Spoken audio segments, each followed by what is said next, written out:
আজকে রান্না করব থোড় মাছ। তার জন্য এখানে আমি রুই মাছ নিয়েছি। রুই মাছের মধ্যে সবার প্রথম আমি নুন আর হলুদ মাখিয়ে নেব।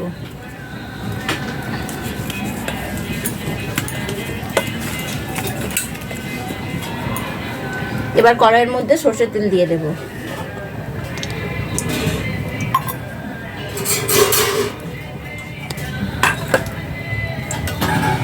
এবার মাছগুলো ভালো করে ভেজে নেব।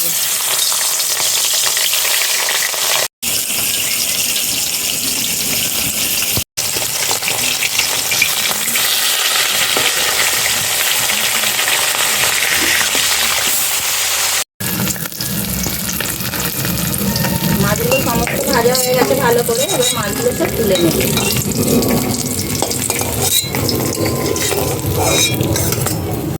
এবার একই তেলের মধ্যে যে আলুগুলো কেটে রেখেছিলাম, এই যে এইভাবে কেটে রেখেছি, এই আলুগুলো সব দিয়ে দেব। এর মধ্যে দিয়ে দেবো একটু সামান্য হলুদ আর সামান্য একটু নুন।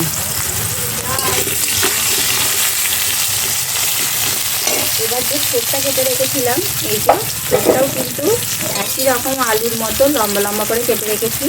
এবার এর মধ্যেও একটু হলুদের গুঁড়ো আর লঙ্কার গুঁড়ো মাখিয়ে নেব।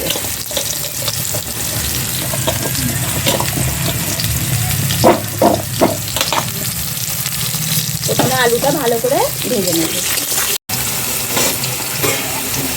আলুগুলো ভালো করে ভাজা হয়ে গেছে। এবার আলুগুলো একে একে তুলে নেব।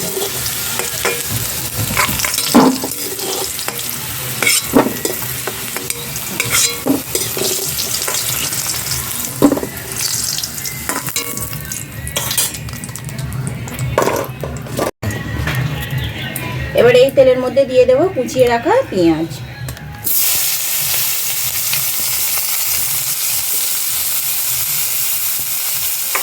পেঁয়াজটা একটু ভালো করে ভেজে নেব।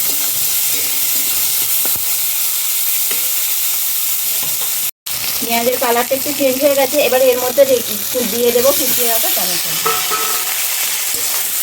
গরম হওয়ার জন্য দিয়ে দেবো সামান্য একটু লবণ।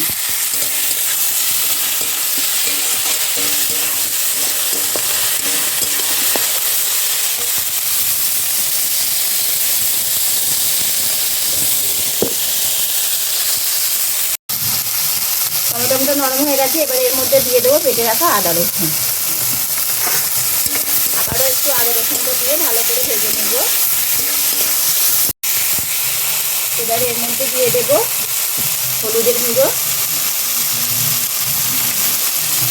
লঙ্কার গুঁড়ো,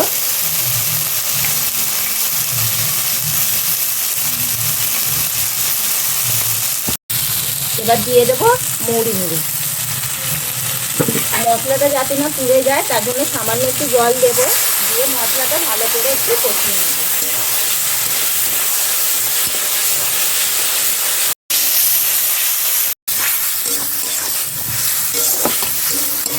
মশলাটা কষিয়ে নিয়েছি। এবার এর মধ্যে দিয়ে দেব ভেজে রাখা আলু আর যেই থোড়টার মধ্যে নুন আর হলুদ মাখিয়ে রেখেছিলাম সেই থোড়টাও এবার দিয়ে দেবো। এখানে নুন আর হলুদ মাখিয়ে রাখার কারণ থোড়টা নরম হয়ে যাবে আর তাড়াতাড়ি সিদ্ধ হয়ে যাবে।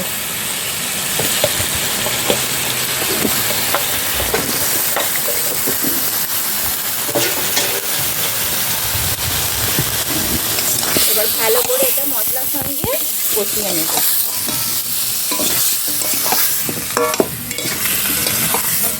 এটা আমার ভালো করে কষানো হয়ে গেছে। এবার এর মধ্যে জল দিয়ে দেব।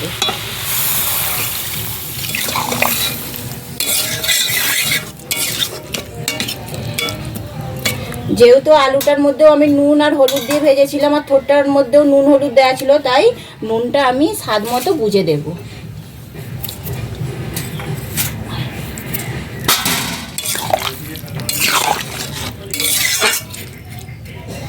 এবার এটা সিদ্ধ হওয়ার জন্য চাপা দিয়ে দেব।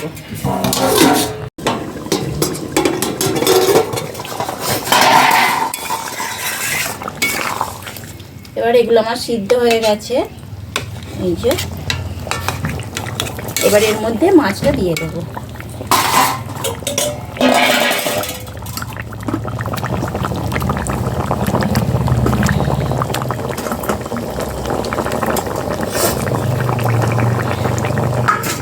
আবারও 5 মিনিট ফুটিয়ে নেব।